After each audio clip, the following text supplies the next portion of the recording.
Hi guys, Max from HighOnEndry.com, where we get on coins every day. Today I want to go ahead and talk about Bitcoins, what they are, how they will change the world, and how you can get some. Let's go do this, baby.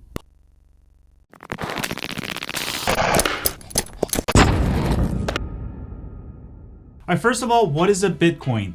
It is a digital currency, just like money, but you can keep it in your computer, in your phone. You can have a Bitcoin wallet in your phone, in your Android phone, and you can send money to people. If I have a Bitcoin wallet, my mom has a Bitcoin wallet in Korea, and she wants me to send her $2,000. All right, right now, one Bitcoin is about $2,000. I can go ahead and go to my wallet, ask her for her wallet address. I could send it to her. Within 10 minutes, she could have $2,000. And maybe the fee is like $5 or something. Now that makes it very, very efficient versus if I did it the traditional way, I'll have to go to my bank. I'll have to find out my mom's bank account in Korea, the SWIFT number, and also the account number. And I'll have to fill out a bunch of forms. It will take me at least an hour to even send it. And it will take actually a couple days for her to actually receive the money. Now, how do you turn Bitcoins into real cash and cash to real Bitcoins? For US residents, there's a site called Coinbase.com where you can go ahead and link up your credit card, just like PayPal, and go ahead and transfer and convert your dollars into Bitcoins. You can also convert Bitcoins into dollars. There's also Bitcoin ATMs all over the world now. Like in my city, Daly City, California, there's a Bitcoin ATM at the mall, all right? I can go there with my Bitcoin wallet and my phone, go there, I can go ahead and convert my one Bitcoin digital money into $2,000 and take it out with cash. So there's a lot of methods. They even have Bitcoin debit cards where you can go ahead and put some of your Bitcoins into your debit card and use it just like a regular credit card. So if right now, if I wanted to send $2,000 to my mom, I could send one Bitcoin from my phone, to her Bitcoin wallet. And in Korea, they have several Bitcoin exchanges where you can go ahead and send your Bitcoins, and you can also link up your bank account, and my mom can go ahead and sell her Bitcoins to Korean won on that exchange. Korean won is the currency in Korea. And then she can go ahead and press a button, and within hours, she will have $2,000 in her bank account. I didn't have to pay expensive international wire charges. And basically, I could send her money without going through a bank, without reporting to the government. It's a decentralized currency. So how does this work? Where does Bitcoins come from? All right, let me go ahead and illustrate how this works. So the Bitcoin world is basically processed by this giant blockchain. All right, this is basically a giant ledger.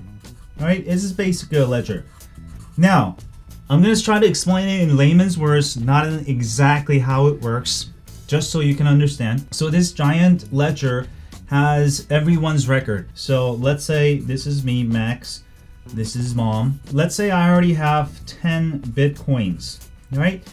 Somewhere in the ledger, it will say Max has 10 Bitcoins, right?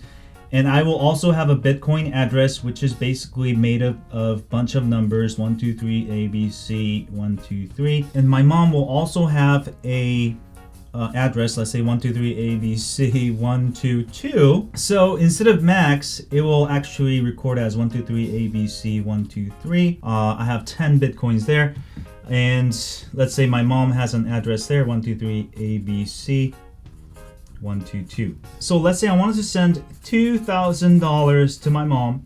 I'm going to go ahead and use my Bitcoin wallet, and I'm going to go ahead and send one Bitcoin, right, to my mom. So what happens is that as soon as I send one Bitcoin, right, it's going to go into the ledger. It's going to say, oh, this address had 10 Bitcoins, but it wants to send one Bitcoin.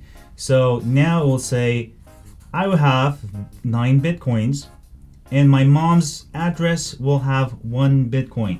Now, it doesn't actually send a Bitcoin to her actual wallet. Everything is kept in this blockchain. So if my mom logs into her wallet app, it will actually sync with the blockchain and find out all of the transactions, and will sync it. And once my mom syncs with the blockchain, she will have 1 Bitcoin, all right? Let's say she had no Bitcoins before. So pretty much that's how it works. A Bitcoin is basically a giant ledger, and it actually keeps record of every transaction that goes through. Right? But Max, how is it secure? What if hackers hack it? All right, in order for these transactions to go through, for every transaction, it is processed through many, many different servers or miners. So I'm gonna call it a server, is also called a miner. All right, and I'll just put S here. And we have like probably 100 million servers out right now that's processing the ledger. This giant blockchain actually lives on every one of these servers, all right? And every time there is a transaction like this, you'll have to go and check with all of these servers and verify that it's a valid transaction, and it will have to be confirmed, all right? And if it's not confirmed, let's say, oh, Max doesn't exist, then it's not gonna put it in the ledger. If it's not validated, then basically it will not send Bitcoin to my mom. In order for hackers to hack this system, they'll have to have the power of all of the servers processing the Bitcoins right now, which means, let's say all of these servers equal 100 million servers. 100 million servers. In order to have the power of 100 million servers, even Google probably couldn't set that up, which makes it very secure. It actually makes it the most secure financial processing system in the whole world. There's nothing like this. All right. Now you're probably wondering, how does Bitcoins get created in the first place? Or these servers or miners, people who run them, they will get paid a small fee. Let's say they processed the ledger and confirmed it. So these 3 servers will get like 0.0001 Bitcoins, all right? 0.0001 Bitcoins. And that is why these people keep running their servers. Now, it does cost a ton of electricity. You can actually mine Bitcoins yourself. Now, the problem is, as the ledger gets longer and longer, it requires a lot more servers and a lot more computing power. At this point, if you wanted to make money mining Bitcoins, you would have to at least have like $1 million to make it profitable. Well, probably like $100 million. So it's not profitable to actually run these miners. And I personally had a mining operation. I have several videos of it. I'll put a link in the description so you guys can see. I had about 30 computers that was using as much electricity in one day as Costco would use in a whole month. I was paying like $3,000 a month in electricity. It was ridiculous. I pretty much basically lost money. Because the problem with mining is, as the difficulty goes up, the servers processing the ledger, the difficulty goes higher, which means you need higher computing power. So as time goes on, you're gonna need more powerful computer, and that is why you cannot have the same machine. The next month, you'll have to upgrade it to something 10 times more powerful, and so on and so on. So the only people now really profitable mining are these big giant mining companies in China. They're probably invested at least a couple $100 million to be profitable. And most of these smaller Bitcoin mining companies went out of business in the last few years. Even myself, I had to give up on that venture after about a year. It's just not profitable. And these miners, once they collect these Bitcoins, they can go to the Bitcoin exchange and convert them to US dollars, convert them to any currency they want, put it in their bank account, or they can also hold on to their Bitcoins. Now, what makes Bitcoins interesting is that as time goes on, there are less and less Bitcoins produced. All right, so this is, let's say 2008 when Bitcoin started. This is probably like 2013, 2015. Oh, I'm just giving you a random thing. In 2000, let's say 50, there's gonna be very little Bitcoins, right? That's how it's set up. So as time goes on, there's gonna be less and less supply of Bitcoins. All right, Bitcoins have been basically designed sort of like gold. All right, it's a rare digital asset. It's not infinite asset, that people can mine. Now, going back to these miners or people who run these servers, they're gonna get paid less and less as time goes on, all right? But how do they survive? Well, the answer is simple. Going back to demand and supply, as there are less Bitcoins produced in the future, the price of Bitcoins goes up. Right? And many Bitcoin experts have speculated that it will go to 10,000 one day.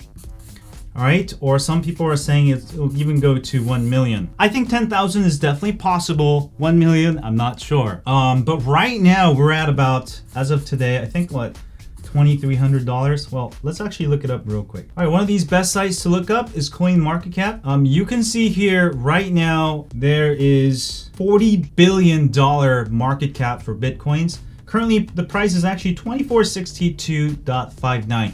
As of today, May 24th, 3:20 p.m. So actually it's 2462.59. Of course, if you go look at the chart here, it's gonna keep fluctuating. Sometimes the market completely crashes. And you can see here in 2014, it went up to 1,000.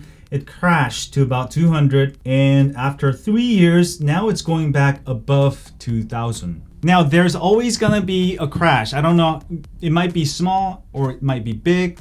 But as of today, Bitcoins have been growing like really crazy. And that is why I'm making actually this video. Just in case Bitcoin does go mainstream this year, next year, or in the next few years, you'll want to know about it. Because this is a currency technology that is going to replace everything we know about currency today. And maybe in 10 or 20 years, we'll probably be no longer using paper money. I mean, we will still be using paper money. Probably majority of people may be using digital currency similar to Bitcoin. Now, if you want to buy Bitcoins and you're worried it's going to crash, now one of the good things is that it has been always going back up after a crash. So even if you bought at its peak back in 2014 when it went to 1,000, let's say you bought 100 Bitcoins at 1,000, that's $100,000. If you kept it till today, right now, your 100 Bitcoins would have become $246,259 for a total profit of $146,259. All right, that is only if you bought at the highest point. Now, if you waited until the crash and bought it, let's say at $200, I can't do my math right now, but you get the idea. So right now, let's say you bought at 2462 and the market completely crashed down to, let's say, $500, but you were smart enough to keep it for another 5 years, you probably make at least double your money. Now, this is not an investment advice. I'm not telling you to buy Bitcoins. I'm just sharing information. I will not be responsible if you sell your house, if you sell your car, and lose all of it. And if you're gonna buy into Bitcoins, you wanna really think in long term, all right? You really gotta have a long-term outlook. And even myself, I should have kept all my coins and I would be a billionaire by now. I had a ton of coins that I should have kept, and maybe not a million, but I would have made a couple 100,000 easy today. So if you really want to get into Bitcoins, really only spend that you can afford to lose. Even with these predictions, we don't know where it's going to go. But the most interesting thing right now, right, is that back in 2013, Bitcoins were sort of getting into the news. People were excited about it, but most governments, banks, companies were sort of worried about it, so they didn't really invest into it. But right now, as a whole, a lot of big companies are investing into Bitcoins and cryptocurrency in general. Now, the Bitcoin world doesn't exist with one Bitcoin. Now, Bitcoin is open source, which means people can take the Bitcoin code and make their own coins. All right, in the last 5 years, there's been hundreds of different cryptocurrency just like Bitcoin that have been introduced. Right now, there's a coin also called Ethereum, right? There's also Ripple, and there's little coins like Dogecoin, which is fun, much wow.